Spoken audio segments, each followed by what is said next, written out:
मातंग ऋषि की शिष्या शबरी, और रहते रहते जो है भक्ति में पूर्ण हो गई थी। ऐसा नहीं कि भगवान राम आए, दर्शन हुआ, भक्ति में पूर्ण हो गई। भगवान ने तो ऐसा नहीं कहा। भगवान कहते हैं, सर्टिफिकेट दे रहे हैं, सकल प्रकार भक्ति दिल तोरे। अब देर किए वो क्या करें भगवान की, ये तुम तो भक्ति में पूर्ण हो, जितनी तरह की भक्तियाँ हैं सब में तुम पूर्ण हो। फिर जो है कहने का जरूरत, उपदेश करने का क्या जरूरत हुआ। अरे शबरी माई के माध्यम से हम जनसाधारण को उपदेश कर रहे हैं। शबरी माई के माध्यम से हम जनसाधारण को उपदेश कर रहे हैं। जबकि भक्ति ये करनी है तो जैसा भगवान कहते हैं वैसे धीरे धीरे करो। मंदिर मंदिर मूरत देखी, कभी नहीं देखी सूरत। भक्ति का भगवान जो कहते हैं, इतना तक तो 5 प्रकार की भक्ति का तो प्राय सभी को जानकारी। 6ठी और 7वीं भक्ति में रहस्य छिपा हुआ है, ये साधारणतः सभी लोग नहीं जानते हैं और नहीं करते भी हैं। 6ठी भक्ति जो क्या है, इंद्रियों का विषयों की तरफ जाने से दमन करना, रोकना। जब तक विषय की तरफ इंद्रियां जाती रहेगी, संसार के ज्ञान में रहेंगे, संसार का लाभ जो कि हो संसार के, जब इंद्रियों से अपने चेतन धारा को समेट लेंगे तो वह जो है दृष्टि जो संसार की तरफ जाती थी, वह दृष्टि उलट जाती है, वह परमात्मा की तरफ हो जाती है। उलट पाछलो पैरों पकड़ो, पसरा मना बटो, कहते हैं कबीर साहब की। उलटिए, उलटने का मतलब पूर्व से पश्चिम उत्तर दक्षिण ऐसा नहीं कहा गया। अपनी वृत्ति को अंतर्मुख करो। बहिर्मुखी वृत्ति जाती है तो इसको अपने तरफ करो, तो अपने तरफ करेंगे तो यह संसार की तरफ जो देखना होता सुनना वो सब खत्म हो जाएगा। इंद्रियां निष्क्रिय हो जाएगी। जब तक चेतन धार इंद्रियों के साथ जुड़ी हुई है तब तक इंद्रियां काम करती है, और चेतन धार जब इंद्रियों के घाटों से हट जाती है तो इंद्रियां काम करना छोड़ देती है।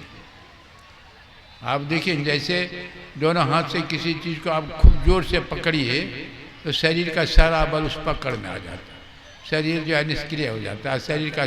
उसी तरह दृष्टि योग की क्रिया है, बिंदु ध्यान जिसको कहते हैं, नसाग्र ध्यान कहते हैं भगवान कृष्ण उसको, कबीर साहब उसी को शून्य ध्यान कहते हैं।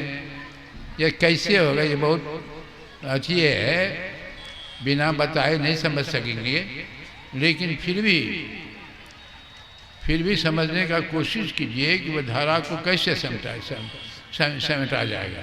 समेटने के लिए शास्त्रों में जो वर्णन किया है, पूजा कोटि समम स्तोत्रम, स्तोत्र कोटि समो जाप, जाप कोटि समो ध्यानम, ध्यान कोटि समो लय।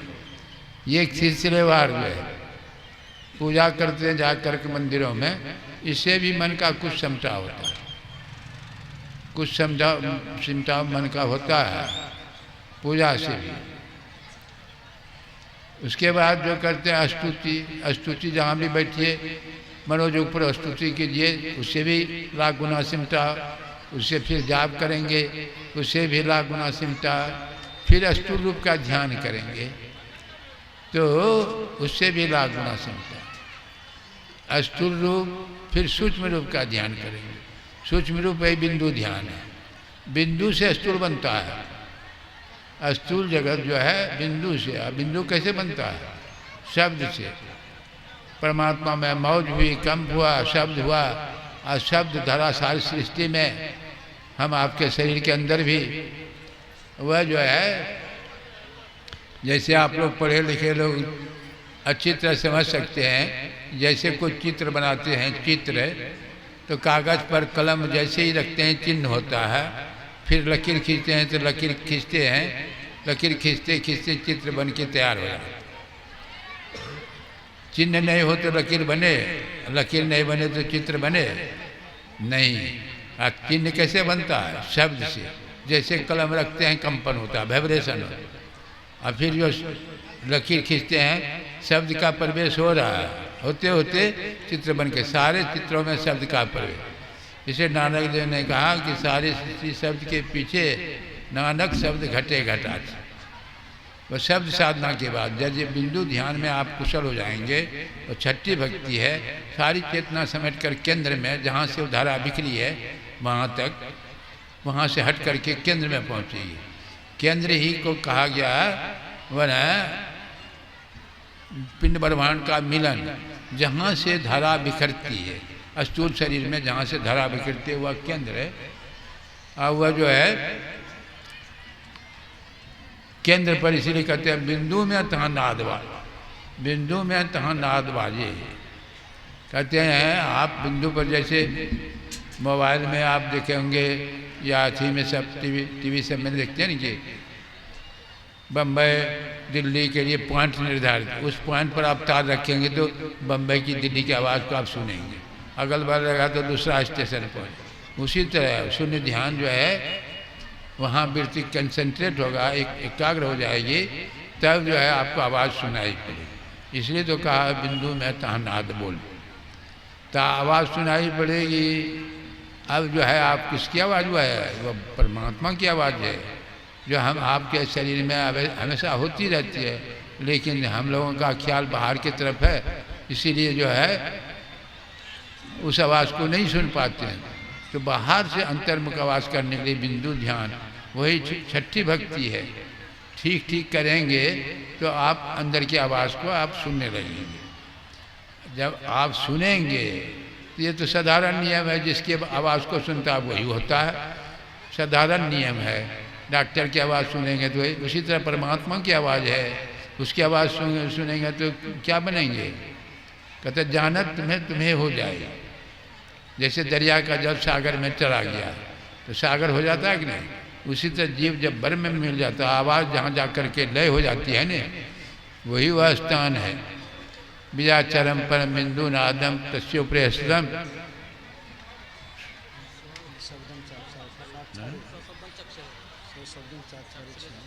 मन बिंदुनाथ महालिंगम शिव शक्ति निकेतनम देहम शिवालयम प्रोक्तम सिद्धिदम सर्गे। बीजाक्षरम परम बिंदुनादम तस्योपरेशम स्वशब्दम चाचर्य निशब्दम परम पदम। निशब्द से शब्द, शब्द से प्रकाश, प्रकाश से अंधकार। अंधकार में उस शब्द जो केंद्र में जाएंगे, प्रकाश में जाएंगे, आवाज़ आपको सुनाइए, और उस आवाज़ को पकड़ते पकड़ते जहाँ जा कर के आवाज़ समाप्त हो जाती है, वही है परम पद परमात्मा का धाम। वह कहीं बाहर नहीं है, शरीर ही जो है हम आपका शरीर, ये साधारण नहीं है, शिवालय है। ठकुरवाड़ी इसको कहा गया बिंदुनाथ महालिंगम शिव शक्ति निकेतनम देहम शिवालयम प्रथम सिद्धिदम सर्वदेहिना।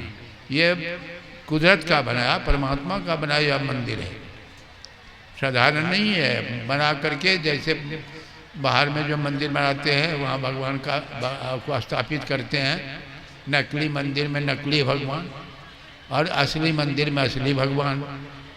इसलिए एक फकीर ने कहा कि मंदिर तोड़ना मस्जिद तोड़ना ये तो काम मजाकी है, दिल किसी का नहीं तोड़ना, ये घर खास खुदा की है। मंदिर में जो मूर्त पड़ी है, मस्जिद साफ सफाई है, दिल दरगाह के अंदर देखो इसमें नूर खुदा की। इसलिए शरीर को मंदिर कहा, इसको पवित्र बना कर रखिए। जब तक पवित्र नहीं होगा तो पवित्र परमात्मा को नहीं प्राप्त है। इसलिए सूचे भाड़े सांस समावे बिरला सूचाचार्य कहते हैं कि पवित्र जब तक न, पवित्र बनने के लिए जो है यम नियम का पालन करना, झूठ से बचो, चोरी से बचो, नशा हिंसा, पर पुरुष पर स्त्री के साथ गलत संबंध मत करो। ये सब करेंगे तो अंतःकरण पवित्र होगा, ध्यान में तरक्की होगी। ध्यान करते करते कभी न कभी प्राप्त करेंगे। यदि नहीं भी प्राप्त कर सकेंगे, रास्ते में ही शरीर छूट जाएगा, तो आप अधोगति में नहीं जाएंगे। स्वल्पमस धर्मस्त्राय तो महत्व्या, थोड़ा सा भी करके रहेंगे तो महाभय से बच जाएंगे।